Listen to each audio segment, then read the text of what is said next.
tiba-tiba sudah sampai di penghujung tahun, sudah bulan Desember, sudah musim penghujan. Nah iya, kamu tahu gak sih Bram, kalau di musim hujan itu ada sesuatu yang berubah sekitar kita? Ada yang berubah? Iya. Kayak apa tuh contohnya? Bentar. Tapi ini dia berubah warna karena hujan. Kira-kira karena apa ya? Nah, besinya jadi warna merah ini karena proses korosi atau dalam bahasa Jawanya biasa disebut tayangan atau karatan. Secara ilmiahnya proses korosi ini terjadi pada semua material, terutama pada material logam. Material lainnya juga bisa sih, tapi bukan karena reaksi oksidasi asam. Kira-kira apa sih Bram dampaknya korosi terhadap besi? Apakah berbahaya? Nah, jadi korosi terhadap besi ini bisa menyebabkan suatu material memiliki keterbatasan umur pemakaian, di mana umur pemakaian yang diperkirakan sebelumnya bisa lebih panjang, tapi ternyata hasilnya bisa lebih pendek atau bahkan bisa lebih pendek dari umur pemakaian rata-ratanya. Untuk penjelasan selanjutnya bisa ke video berikutnya. Pada dasarnya, proses korosi merupakan reaksi sel volta atau galvanic cell, yaitu reaksi redoks yang berlangsung secara spontan. Sebagai contoh, yaitu reaksi korosi besi yang membentuk oksida besi dengan reaksi yaitu Fe2O3 yang bereaksi dengan NH2O. Secara elektrokimia, korosi besi adalah peristiwa teroksidasinya besi atau barium oleh oksigen O2 yang berasal dari udara. Untuk jenis korosi sendiri terbagi menjadi dua, yaitu yang pertama ada korosi proses kimia, merupakan serangan korosi secara langsung tanpa adanya aliran listrik pada logam. Contohnya adalah berkaratnya baja dalam udara terbuka. Korosi oleh proses kimia biasanya menyebar secara merata pada seluruh permukaan logam. Yang kedua ada korosi elektrokimia. Merupakan korosi akibat dari proses elektrokimia pada permukaan logam akan terbentuk daerah-daerah anoda dan katoda.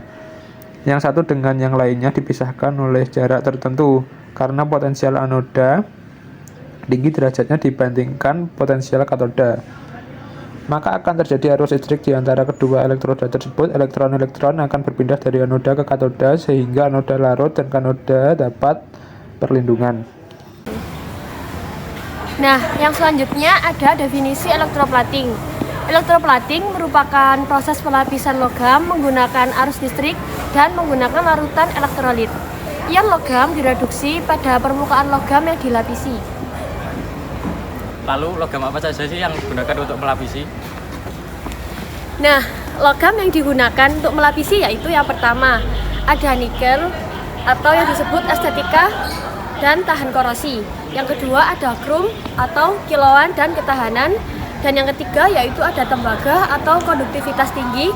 Dan yang terakhir yaitu ada seng atau produksi terhadap karat. Duh, Yan. Oh iya, gimana Yan? Dari tadi.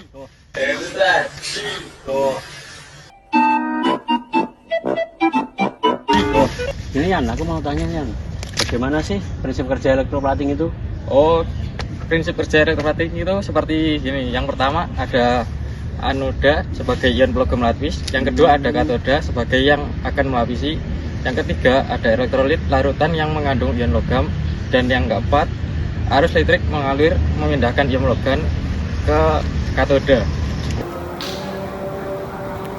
Kira-kira faktor apa saja sih yang mempengaruhi proses elektroplating? Nah, faktor-faktor yang mempengaruhi elektroplating yaitu ada suhu, kerapatan arus, jarak anoda katoda, konduktivitas larutan, pH, pasivitas logam, dan waktu pelapisan. Lalu, penerapan dalam bidang teknik mesin apa aja sih? Nah, penerapan dalam bidang teknik mesin yaitu pelapisan komponen mesin untuk yang pertama, tahanan terhadap korosi, yang kedua, daya tahan terhadap keausan, yang ketiga, estetika, kilauan, krom atau nikel. Contoh, 1. Komponen otomotif, 2. Alat berat, 3. Komponen elektronik. Tujuan dan manfaat dari elektroplating adalah yang pertama, ketahanan karat, melindungi besi dari korosi. Yang kedua, estetika, menambah kilauan dan nilai estetika dalam benda yang di krom atau proses elektroplating seperti ini contohnya. Yang ketiga, daya tahan, memperkuat ketahanan terhadap abrasi. Yang keempat, konduksivitas, efisiensi aliran listrik. Yang kelima, ketahanan aus, mengurangi gesekan pada komponen bergerak. Keenam, fleksibilitas, dapat digunakan pada berbagai logam. Nomor 7, adensi kuat, lapisan tahan lama dan tidak mudah rusak. Oke. Ini contohnya.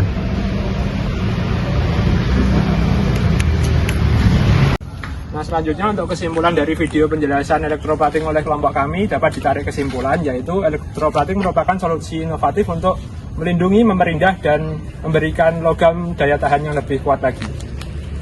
Dan yang kedua, proses ini memainkan peran penting dalam berbagai industri termasuk otomotif, teknik mesin, dan elektronik.